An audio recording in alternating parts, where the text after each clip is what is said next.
Assalamualaikum warahmatullahi wabarakatuh. Kami dari kelompok 5 akan memaparkan materi mengenai data preparation.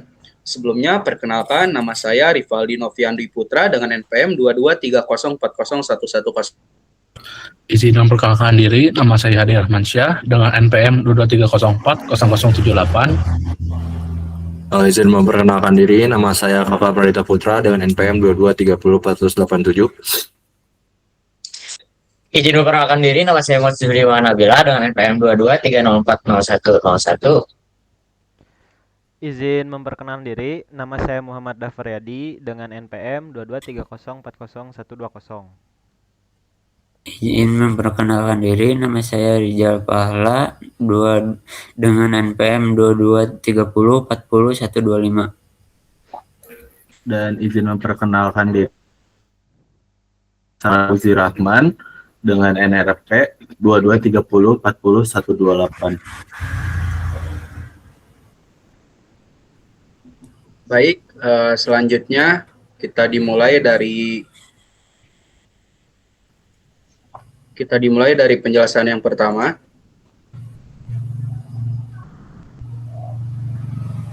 Data preparation. Data preparation ini adalah serangkaian proses krusial yang melibatkan penyiapan data mentah agar disiapkan atau digunakan dalam tahap analisis, yaitu pemodelan data mining. Ibarat memasak, data mentah adalah bahan dasar yang perlu diolah sebelum menjadi hidangan yang lezat. Nah, tahapan ini memiliki peran yang sangat penting karena kualitas data secara langsung memengaruhi hasil analisis dan akurasi model yang dihasilkan. Data yang buruk akan menghasilkan wawasan yang bias atau bahkan salah. Baik, selanjutnya silakan.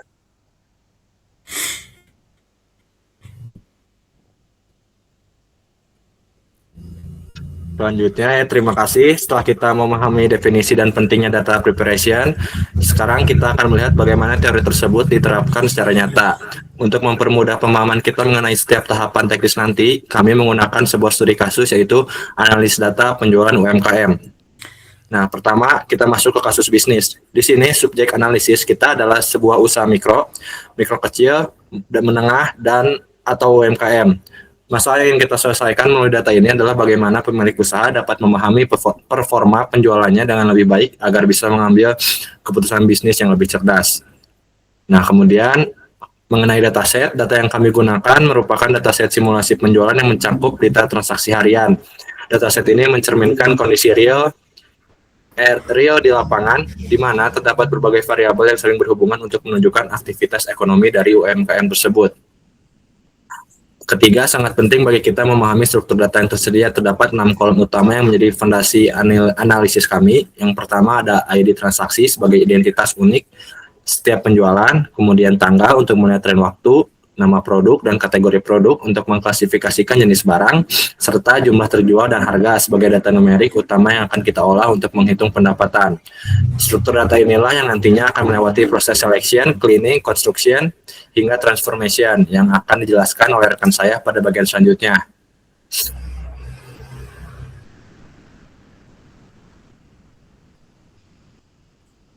Baik, sekarang masuk ke data selection, yaitu dengan memilih data yang relevan.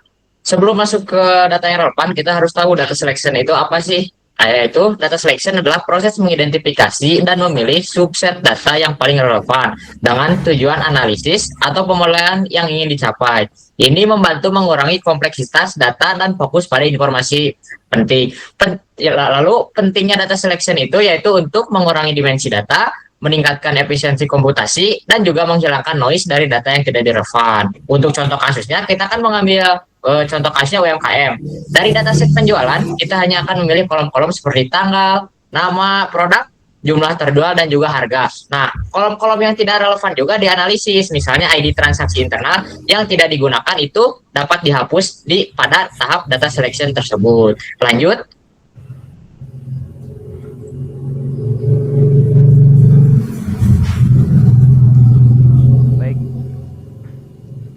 Baik, selanjutnya saya akan menjelaskan mengenai data cleaning, yang dimana data cleaning itu harus kita definisikan sebagai langkah untuk mendeteksi koreksi atau penghapusan data yang tidak lengkap, tidak konsisten, atau mengandung kesalahan. Lalu apa sih pentingnya data cleaning itu? Yang pertama, data clean itu menjamin hasil analisis yang akurat dan model yang dapat diandalkan, lalu menghindari bias atau prediksi yang salah. Lalu selanjutnya, contoh yang kita ambil yaitu di OMKM. Yang pertama adalah menghapus data kosong, menghapus baris jika transaksi jumlah terjual atau harga tidak memiliki nilai. Yang kedua, mengganti nilai hilang, mengisi nilai harga yang kosong dengan nilai rata-rata harga produk yang sama. Lalu yang ketiga, menghapus duplikat, di mana ini mengidentifikasi dan menghapus entry transaksi yang sama persis untuk menghindari perhitungan ganda.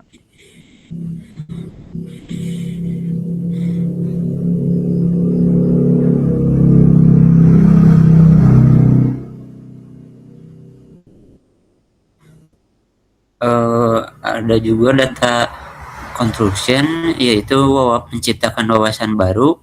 Definisinya yaitu data construction adalah proses di mana kita membuat atribut atau fitur baru, variabel turunan, dan dari data yang sudah ada, fitur baru ini seringkali dapat mengkali pola tersembunyi atau menginginkan kekuatan produktivitas model.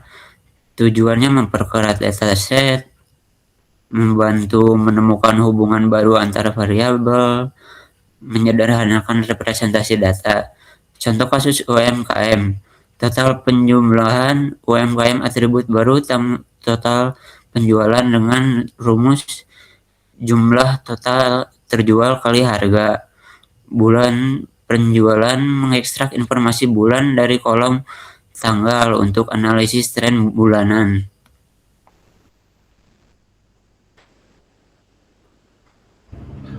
Lalu di sini ada data labeling, yaitu memberikan identitas data. Di sini, data labeling adalah proses pemberian label atau kategori pada data, terutama penting untuk tugas supervised learning, misalnya klasifikasi. Lalu, ada juga pentingnya dari data labeling ini, yaitu label ini akan menjadi target yang dipelajari oleh algoritma machine learning untuk membuat prediksi. Lalu ada contoh kasus UMKM-nya, yaitu seperti ada total penjualan yang sudah dikonstruksi, itu dapat memberi label seperti penjualan tinggi jika total penjualan lebih dari 1 juta, lalu ada penjualan rendah jika total penjualan kurang dari 1 juta.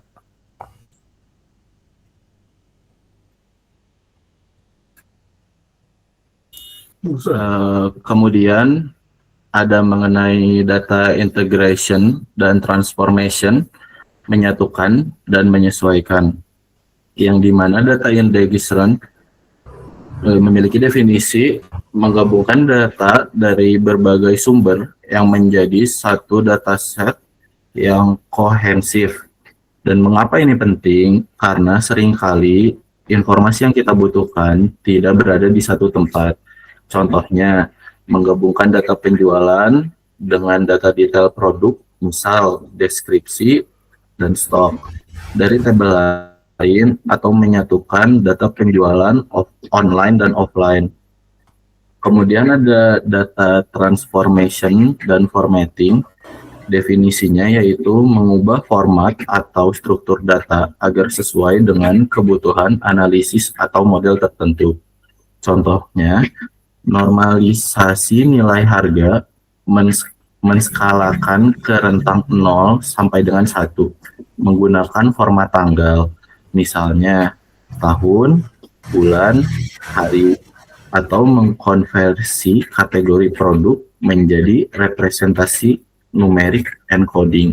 Dan saya di sini memiliki kesimpulan kecil mengenai data integration dan data transformation, yang dimana data integrasi memastikan kita memiliki cakupan data yang lengkap, sedangkan transformasi memastikan data tersebut berbicara dalam bahasa yang dipahami oleh mesin. Tanpa tahapan ini, data mungkin sudah bersih, tapi belum tentu bisa diolah secara teknis.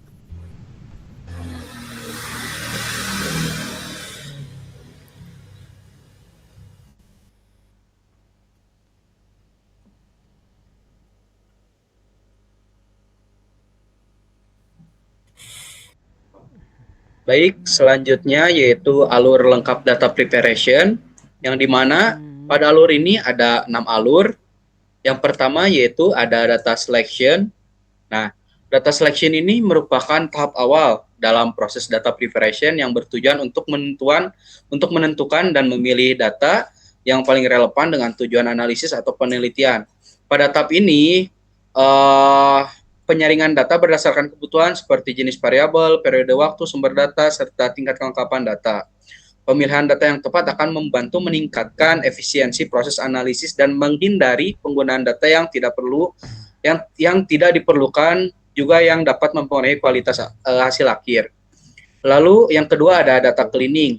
Nah, pada data cleaning ini yaitu berupa proses memperbaiki atau membersihkan data dari berbagai permasalahan yang umum terjadi seperti nilai kosong atau missing values, lalu ada data duplikat juga, serta kesalahan penulisan ataupun inkonsistensi format. Nah, tahap ini mencakup penanganan nilai ekstrim atau outlier yang dapat mengganggu analisis. Data yang telah dibersihkan akan lebih akurat, konsisten, dan dapat dipercaya sehingga mampu menghasilkan analisis dan model yang lebih valid. Lalu yang ketiga ada data construction. Nah, data construction ini merupakan tahap pengembangan data dengan cara membangun atribut atau fitur baru dari data yang telah ada. Proses ini dilakukan untuk mengekstraksi informasi tambahan yang lebih bermakna dan relevan terhadap permasalahan yang dikaji. Contohnya adalah melakukan perhitungan dalam pengelompokan nilai ataupun penggabungan beberapa atribut menjadi satu fitur baru. Nah, tahap ini berperan penting dalam meningkatkan performa analisis maupun model machine learning. Lalu yang keempat ada data labeling. Nah, data labeling ini merupakan proses pemberian label atau kelas ataupun nilai target pada data yang akan digunakan dalam metode pembelajaran atau supervised learning. Nah, label ini berfungsi sebagai acuan bagi model untuk mempelajari pola dan hubungan antar data. Proses pelabelan harus dilakukan secara konsisten dan akurat karena kesalahan dalam pemberian label dapat menyebabkan model atau menghasilkan prediksi yang keliru.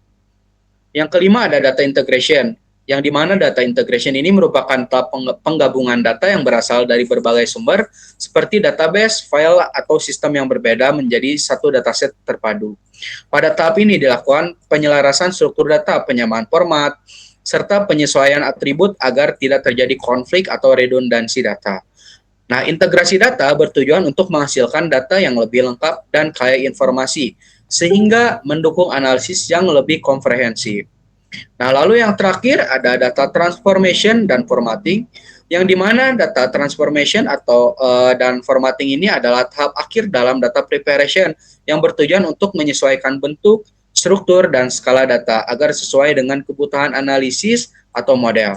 Nah, proses ini meliputi normalisasi atau standarisasi data, pengkodean variabel kategorikal menjadi numerik, lalu serta penyesuaian format data ke dalam bentuk yang dapat diproses oleh sistem analisis.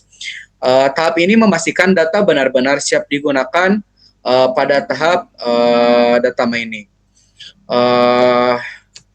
Dari semua tahap ini dilakukan secara sistematis sebelum masuk ke proses data mining ataupun machine learning yang sebenarnya. Baik, selanjutnya.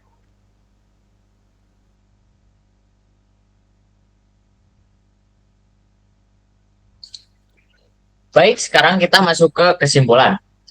Sebagai kesimpulan, data preparation merupakan tahapan yang sangat penting dalam proses data mining dan data science karena berpengaruh langsung terhadap kualitas hasil analisis. Data yang masih mentah, tidak lengkap, atau tidak relevan, tidak dapat langsung digunakan karena berpotensi menghasilkan analisis yang kurang akurat. Melalui tahapan data selection, data cleaning, data construction, data labeling, serta data integration dan transformation, data mentah diolah menjadi data yang bersih, struktur, dan siap dianalisis. Pada studi kasus penjualan UMKM, proses data preparation membantu menghasilkan informasi yang lebih bermakna, seperti total penjualan, tren penjualan bulanan, serta pengelompokan tingkat penjualan. Oleh karena itu, dapat disimpulkan bahwa keberhasilan analisis data tidak hanya ditentukan oleh metode atau algoritma yang digunakan, tetapi sangat bergantung pada kualitas data preparation. Dengan data yang bersih dan relevan, analisis menjadi lebih akurat, model lebih andal, dan keputusan yang dihasilkan dapat mendukung tujuan bisnis secara lebih optimal. Sekian dari saya kembalikan kepada moderator. Baik, terima kasih. Jadi dari kesimpulannya bahwa kita bisa menyimpulkan data preparation ini bukan hanya sekedar langkah teknis, melainkan pilar utama yang menentukan keberhasilan analisis data mining. Nah, investasi waktu dan upaya dalam tahap ini akan membuahkan hasil berupa wawasan yang lebih dalam dan keputusan yang lebih cerdas. Sekian pemaparan dari kelompok kami. Terima kasih atas perhatiannya. Wassalamualaikum warahmatullahi wabarakatuh.